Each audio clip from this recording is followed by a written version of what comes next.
Ella entró al harén al sonido de cadenas y abandonó este mundo entre el susurro de oraciones en los muros del palacio del sultán. De una esclava sin linaje, capturada en un mercado de esclavos, a la única esposa legal del señor de la media luna.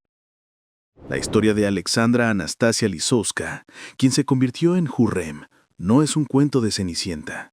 Es el guión de un thriller político, escrito con sangre, pasión y veneno sobre el pergamino del poder. El Imperio Otomano del siglo XVI no era simplemente un estado. Era un organismo gigante que respiraba intrigas, donde el sultán era la cabeza, los genízaros el puño y el harén era su corazón palpitante. Y fue precisamente aquí, en este laberinto dorado de aposentos, celos y murmullos, donde Hurrem desplegó su personal Juego de Tronos, mucho antes de que se volviera mainstream. La pintan como una demonia en sedas, una sutil envenenadora que alteraba el destino del imperio con solo agregar algo al sorbete de un rival. Pero, ¿dónde termina la leyenda y comienza el hecho histórico? Esta no solo es su historia, sino la de aquellos que se convirtieron en moneda de cambio en su gran juego, de las sombras que proyectó en su camino hacia el sol de su propio poder.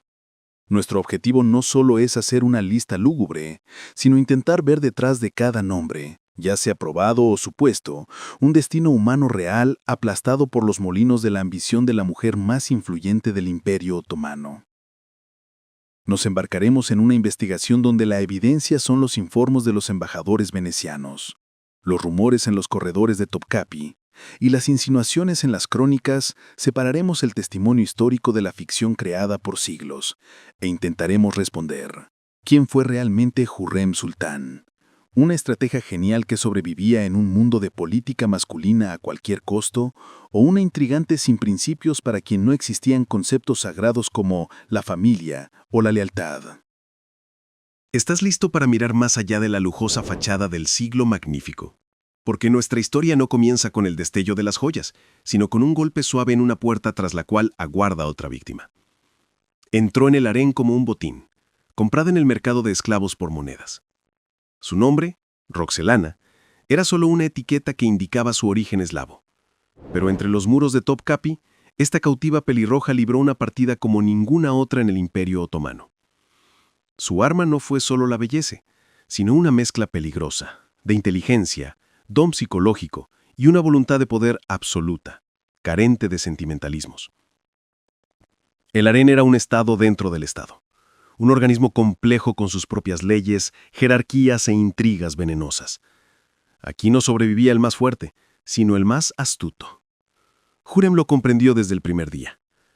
No luchó por un lugar en la larga fila de concubinas que soñaban con pasar una noche con el sultán. Lo apostó todo. Su estrategia fue precisa y sin precedentes: transformarse de amante ocasional en la única mujer. Contraviniendo todas las tradiciones centenarias, Solimán no solo la colmó de atenciones, se casó con ella. La ceremonia fue fastuosa, a la altura de un manifiesto político. En ese momento, Roxelana dejó de ser una concubina. Se convirtió en Hurrem Sultan, la esposa legítima, la Ajaseki. No fue un gesto romántico, sino geopolítico. Solimán, el legislador y conquistador de naciones, había creado él mismo una nueva ley, la ley de ella. Pero el matrimonio era solo la fachada. La verdadera batalla se libraba en los corredores del harén y del diván. Al principio, en su camino se interponía la temible Vali de Sultán Hafsa, madre de Solimán, una jugadora experimentada que mantenía el harén bajo un puño de hierro. Mientras ella vivió, Hurrem permaneció en las sombras.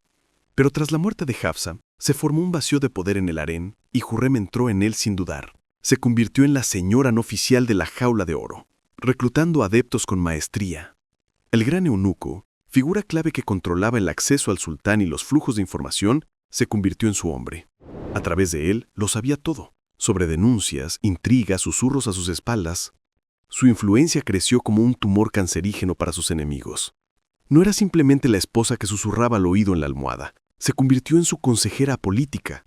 Solimán, pasando meses en campañas militares, mantenía una correspondencia activa con ella. Esas cartas no son misivas de amor, sino documentos de planificación estratégica. Ella le informaba de las novedades de la capital, evaluaba las facciones cortesanas, compartía reflexiones. Era sus ojos y oídos en Estambul, su confidente en un mundo donde no se podía confiar en nadie. Era una simbiosis. Él era la espada del imperio, ella era su sombra. Y esa sombra se hacía más larga y densa con cada año que pasaba. Hürrem forjó alianzas con los hombres más influyentes del Estado, principalmente con el gran visir Rüstem Pasha, con quien casó a su hija Mihrimah. Este matrimonio creó un sólido triángulo político: sultán, Hürrem, visir. A través de este vínculo, obtuvo acceso a los mecanismos de control de toda la maquinaria estatal. Toda su actividad, su gran labor benéfica, la construcción de complejos de baños y mezquitas, no era solo un acto de piedad. Era una maniobra de relaciones públicas calculada para crear la imagen de una madre del pueblo, una filántropa. Pero tras la fachada de mecenas se escondía un único y despiadado objetivo: el trono para uno de sus hijos. Jugaba a supervivencia no solo para sí misma, sino para su progenie. Cada paso que daba, cada sonrisa y cada conversación susurrada con el sultán era un movimiento táctico en la gran guerra por el legado de Solimán. No solo ocupó un lugar en el harén, reescribió las reglas para mantenerlo, transformándose de esclava en arquitecta de la política otomana durante un cuarto de siglo. El asesinato de Ibrahim Pasha, la eliminación de un rival. Aquella era una amistad digna de poetas. Solimán y su Ibrahim, Pargali, el gran visir, era mucho más que la mano derecha del sultán. Era su otro yo. Comían en la misma mesa, dormían en aposentos contiguos, gobernaban el imperio como camaradas. Baría comandaba ejércitos, dirigía negociaciones diplomáticas. Su poder se extendía tan lejos que los embajadores extranjeros informaban: para hablar con el sultán, primero hay que convencer al visir. Parecía invencible, hasta que en el tablero de ajedrez del poder apareció una pieza a la que él subestimó: Hürrem. Para Hürrem, Ibrahim no era una leyenda, sino un problema con rostro humano. Una barrera viviente entre sus hijos y el trono. Él apoyaba abiertamente al príncipe Mustafa, hijo de Mahidevran, viendo en él al heredero de la sangre guerrera otomana. Hürrem, en cambio, encarnaba una nueva era, la de las intrigas del harén y el gobierno desde el lecho del sultán. Dos centros de poder no podían coexistir. Uno de los dos tenía que caer. Hürrem no se apresuró. Libró su campaña no como una carga de caballería, sino como un zapador, socavando lentamente los cimientos de una fortaleza poderosa. Usó sus mismas fortalezas en su contra. Su espléndida posición, prueba de su arrogancia. Su matrimonio con la hermana del sultán, Hatike, una fuente de historias comprometedoras para susurrar en el oído adecuado. El golpe más letal no fue frontal, sino solapado. Solimán se enteró por casualidad de que su mejor amigo, ese dechado de lealtad, tenía un hijo ilegítimo. Para Solimán, para quien los conceptos de honor y confianza eran sagrados, esto fue una grieta por la que Hürrem hizo correr el veneno de la duda. El acto final de esta tragedia se desarrolló con una cotidianidad espeluznante. Marzo de 1536. Solimán invita a Ibrahim a cenar en sus aposentos privados en Topkapi. Conversan como viejos amigos. Quizás Ibrahim pensó que la tormenta había pasado. Pero era una cena al estilo El Padrino. Aún abrazan cariñosamente a su enemigo en la mesa para que no espere el golpe. Esa noche, cuando Ibrahim se quedó dormido en el palacio, la puerta de sus aposentos se abrió silenciosamente. Entraron los verdugos mudos, la herramienta estándar para resolver problemas delicados en la dinastía otomana. No una espada, no un veneno, sino un cordel de seda. Silencio, resistencia, y después, otra vez el mismo silencio. La mañana reveló la profundidad de la caída. El cuerpo del gran visir, el hombre que tuvo en sus manos el destino de millones, fue arrojado a una tumba anónima como si fuera basura. Su colosal fortuna, confiscada por el tesoro. No hubo anuncio oficial. Simplemente, un día, Ibrahim Pasha desapareció. Su influencia también lo hizo, liberando espacio para nuevos poderes. La muerte de Ibrahim no fue solo la eliminación de un rival, fue un fallo sistémico, un punto de no retorno. Con su desaparición, Hürrem y su clan tomaron finalmente las riendas del poder. Comenzó la era de la venta de cargos, de la corrupción total, donde la lealtad valía más que la competencia. Hürrem no solo eliminó a un hombre, cambió las reglas del juego, transformando la maquinaria imperial en una herramienta de poder personal. Ibrahim se convirtió en su primera y más resonante víctima, una que no cayó en batalla, sino en la red de intrigas tejida entre las sedas del harén. La muerte de Mustafa, la primera víctima de las intrigas. El Shehzade Mustafa no era simplemente el hijo del sultán, era una leyenda viviente, la encarnación del príncipe otomano ideal, el futuro del imperio. Mientras su medio hermano, el hijo de Hürrem, Mehmed, estudiaba tratados de poesía, Mustafa ya gobernaba provincias con puño de hierro y una sabiduría que rivalizaba con la del propio Suleimán en su juventud. El ejército lo adoraba. Para los genízaros era uno de los suyos, un guerrero, un líder, la luz de sus ojos. Y en esa devoción se escondía un peligro mortal. En el Imperio Otomano, la popularidad de un heredero no era un motivo de orgullo para el sultán, sino una bandera roja que anunciaba un posible golpe de estado. Hürrem Sultán, para entonces una mujer que había ascendido desde concubina hasta convertirse en la única esposa legal del Padishá, observaba el ascenso de su hijastro con un frío terror. Sus propios hijos, Mehmed, Selim, Bayezid y Jahangir, habían sido eclipsados por este príncipe brillante. Mientras Mustafa viviera, el trono para su linaje era casi inalcanzable. Y así el mecanismo de eliminación se puso en marcha con una precisión quirúrgica. La herramienta clave en este juego fue Rustem Pasha, el gran visir y yerno de Hürrem, casado con su hija Mihrimah. Este hombre, cuya avaricia en los relatos populares opacaba su astucia política, se convirtió en la fuente del material comprometedor. A través de su red de espías e informantes empezaron a llegar a Suleimán pruebas irrefutables de traición. Se decía que Mustafa, envalentonado por el apoyo de los genízaros, había entrado en correspondencia secreta con el Sah-Pesa Tahmasp, preparando una puñalada por la espalda a su propio padre durante la campaña militar. Una historia tan vieja como el mundo, el hijo que quiere apresurar el final de su padre. En el otoño de 1553, en medio de la campaña contra los safávidas, la situación llegó a un punto crítico.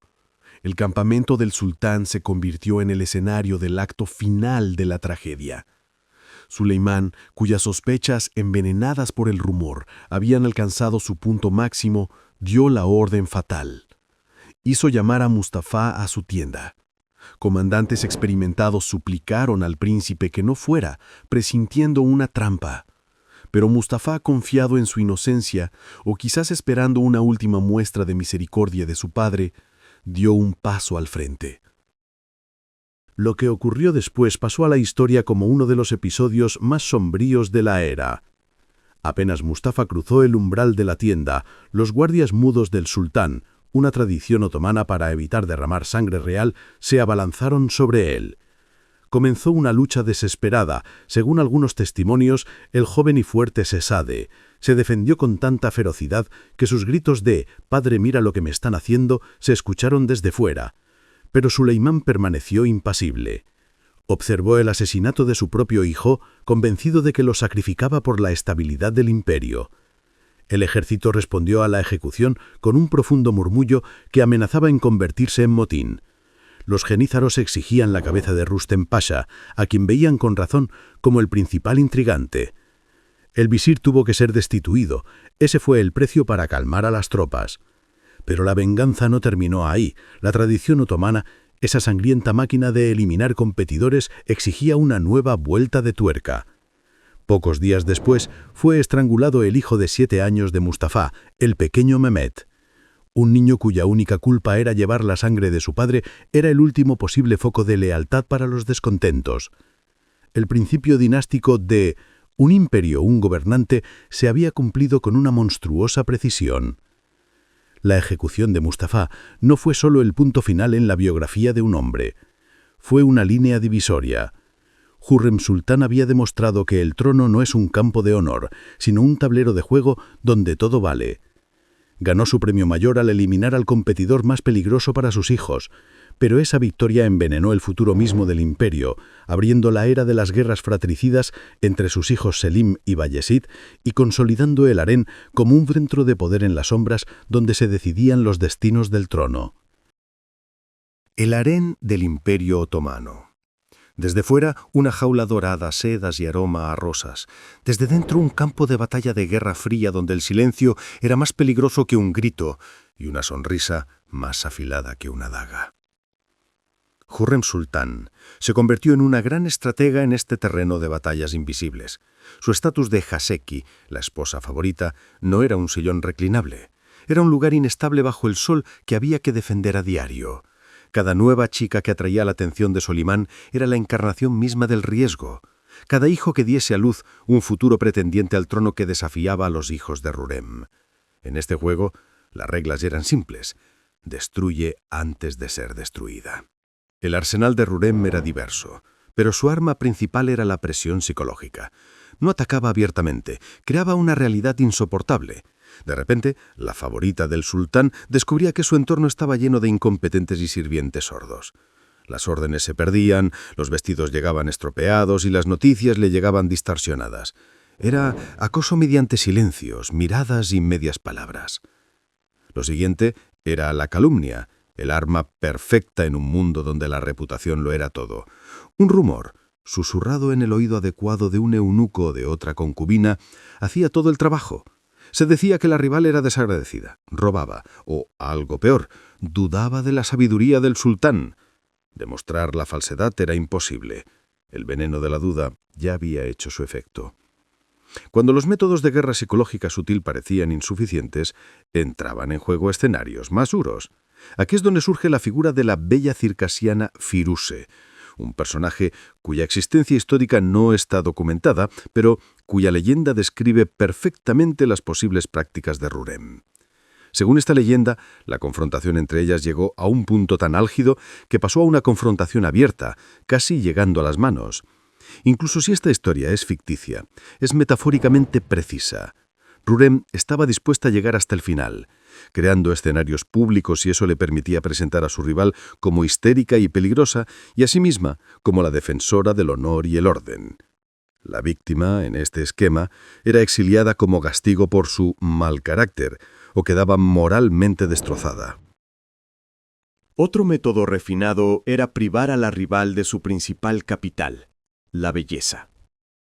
A través de sirvientas o médicos sobornados, se podían mezclar sustancias en sus cosméticos, comida o perfumes que causaban alergias, erupciones, caída del cabello o que estropeaban el cutis. Privada de su atractivo, una concubina quedaba automáticamente fuera de la competencia y perdía toda posibilidad de atraer la atención de Sulimán. Era una solución elegante. La mujer seguía físicamente viva, pero como unidad política y rival, estaba muerta. Todas estas operaciones de múltiples pasos habrían sido imposibles sin la extensa red de influencia que Hürrem creó. Los eunucos clave, las intendentes, los cocineros, los escribas, todos eran engranajes en un mecanismo bien aceitado. Ella gobernaba el harén a través de una red de obligaciones mutuas, generosos regalos y miedo total. Su venganza se parecía al trabajo de un virus, invisible, lenta, pero inexorable. Ella nunca era quien asestaba el golpe final. Ella era quien susurraba al oído, quien plantaba pruebas, quien pagaba con oro y quien dirigía. Al final, la víctima, siguiendo su guión, cometía un error fatal. Bebía de la copa envenenada que le ofrecían o atraía sobre sí misma la ira del sultán. 6 hijos. De los 6, solo uno sobrevivió. Esta simple estadística hace reflexionar incluso al historiador más escéptico. La vida en la serie, el sultán, es una cosa, pero el verdadero palacio otomano era un lugar mucho menos sentimental. Aquí, La mortalidad infantil por enfermedades era algo común, y el asesinato político era un procedimiento rutinario para garantizar la estabilidad del Estado. El destino de los hijos de Hurrem encaja perfectamente en esta siniestra fórmula, donde el detonante podía ser tanto un brote de viruela como el veneno en una copa de sorbete. Tomemos al menor, Cihangir, un personaje histórico, no un héroe romántico de trágico destino. Desde niño estuvo enfermo, problemas de columna, joroba. En las condiciones del siglo XVI ya estaba condenado a ser un extraño en el gran juego por el trono, pero el palacio terminó el trabajo. Las crónicas sugieren que el joven príncipe, sufriendo de dolor físico y burlas, encontró consuelo en el opio y las bebidas fuertes. Su muerte, poco después de la ejecución de su medio hermano Mustafa, suele atribuirse a la consunción o la pena. Pero no convenía a todos que un joven frágil y posiblemente resentido, que podía convertirse en herramienta de cualquier facción enemiga, simplemente desapareciera en silencio. Su final es el argumento perfecto para una detective sin pruebas. Se puede culpar a la enfermedad, a una poción envenenada o al sistema que trituraba sin piedad a quienes no se ajustaban al modelo. Con el hijo mediano, Bayaceto, todo es más prosaico y sangriento. No hubo intrigas veladas, sino una guerra civil abierta, hermano contra hermano. Tras la muerte de su madre, que quizás era el único factor moderador, Bayaceto se rebeló contra el heredero Selim y perdió. Huir a Persia, el peor enemigo de los otomanos, fue un error fatal para él. Esto ya no era una simple disputa familiar. A los ojos de su padre, Solimán el legislador, era traición al Estado. El sultán, que anteponía el imperio a la familia, no perdonó. Tras largas negociaciones y, según rumores, el pago de una enorme bolsa de oro al Shah de Persia, Bayaceto y sus hijos fueron entregados a los verdugos. Y es aquí donde llegamos a la principal acusación contra Hurrem, indirecta pero no por ello menos grave. La ejecución de Bayaceto fue una necesidad política, pero la ejecución de sus pequeños hijos, sus propios nietos, fue un golpe preventivo contra futuras amenazas. Al eliminar a todos los posibles pretendientes, la dinastía cortaba de raíz las guerras intestinas. La decisión la tomó Solimán, pero se susurraba que este protocolo de purga había sido aprobado cuando aún vivía Hurrem, quien allanó fanáticamente el camino al trono para Selim. Ella no dio la orden de ejecutar a Bayaceto, pero durante años creó el sistema donde esa ejecución se convirtió en el único desenlace posible. Probablemente la verdad se encuentra en un punto intermedio entre la tragedia y el cálculo. Podría argumentarse que la muerte de Mahmud por viruela fue realmente una tragedia que la medicina de la época no podía evitar. El destino de Jihangir parece una compleja combinación de causas naturales y circunstancias palaciegas, donde la enfermedad pudo verse agravada por el propio ambiente del harén. En cuanto a la ejecución de Bayaceto y sus hijos, aquí vemos más una fría necesidad política que una venganza personal. Es posible que Hurrem fuera más bien la arquitecta del sistema que su ejecutora directa, y que su principal objetivo fuera preservar la estabilidad del imperio, fortaleciendo la posición de su único hijo superviviente. En este complejo mosaico, cada evento admite múltiples interpretaciones, y el veredicto final de los historiadores probablemente seguirá siendo objeto de debate.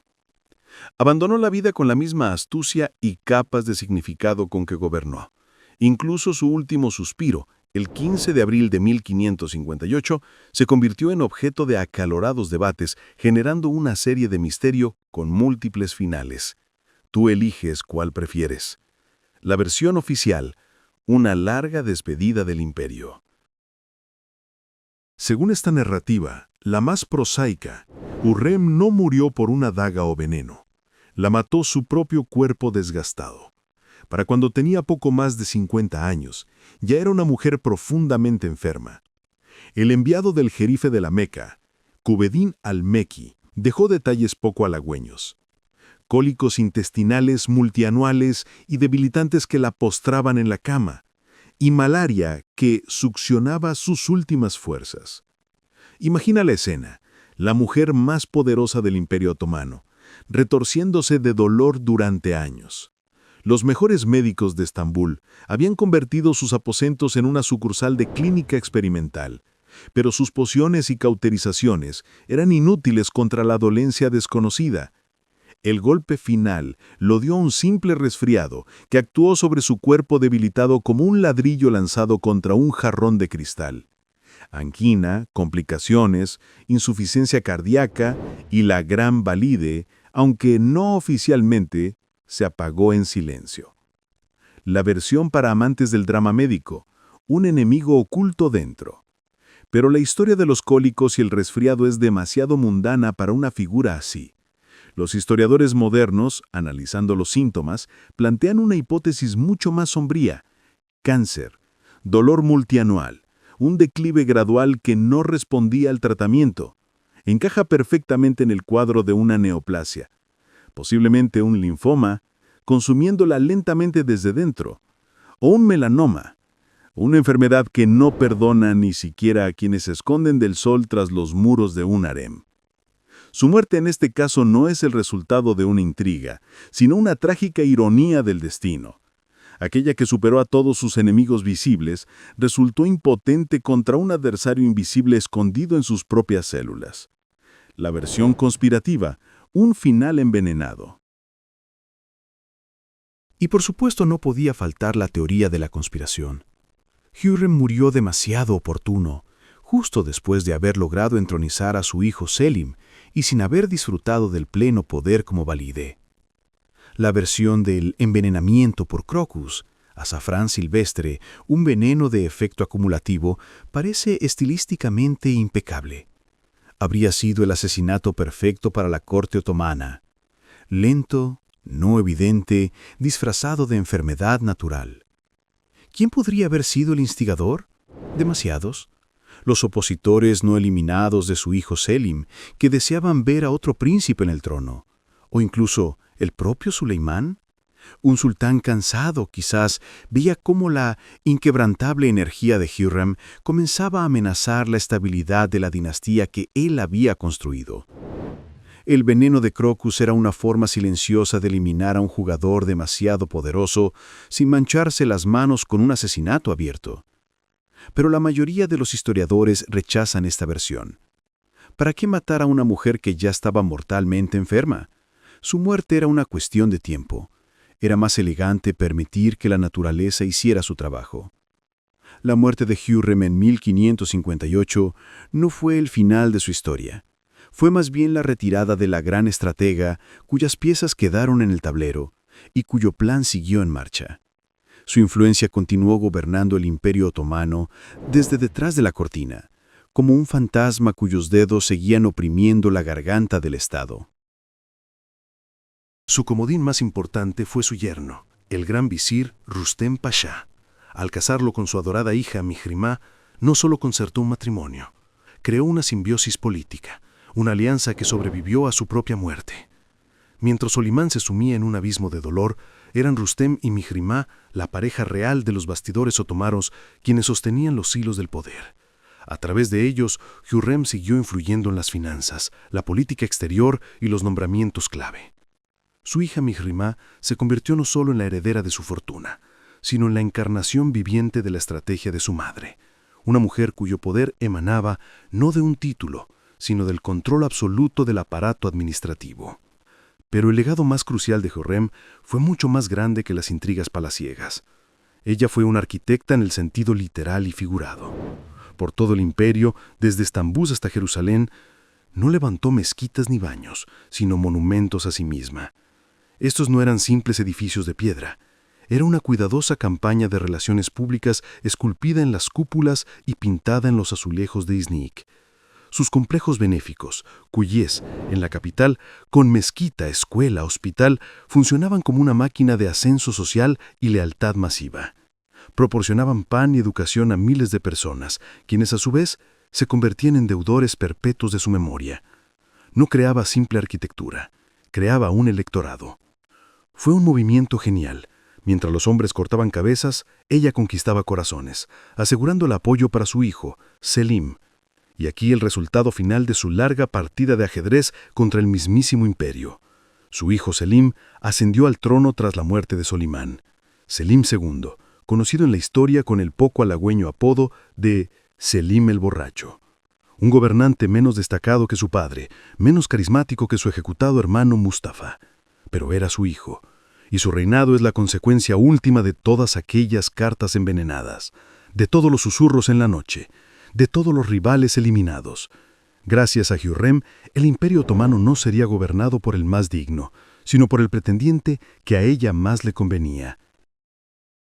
Su legado resultó ser una doble hélice. Por un lado, cambió para siempre el papel de la mujer en la política otomana, demostrando que el poder podía tomarse no solo con la espada, sino con la intriga, transformando el harén de un lugar de placer en un cuartel general de decisiones políticas. Escribió un nuevo código de juego que seguirían todas las futuras sultanas, Norbanu, Safiye y Kösem. Pero por otro lado, su victoria sembró las semillas de la decadencia futura. El principio de que sobrevive no el más fuerte, sino el que tiene la madre más influyente, se convirtió en la nueva norma dinástica. La lucha fratricida por el trono, que ella llevó con maestría a su conclusión lógica, se volvió aún más feroz, adentrándose en las profundidades del harén. Ganó su batalla, pero cambió las reglas de una manera que, a la larga, debilitaría a toda la dinastía. Su sombra era tan alargada como la de la mezquita de Suleimaniye, majestuosa pero fría, y esta sombra se cernió sobre el imperio durante muchas décadas después de que su forma física se convirtiera en polvo.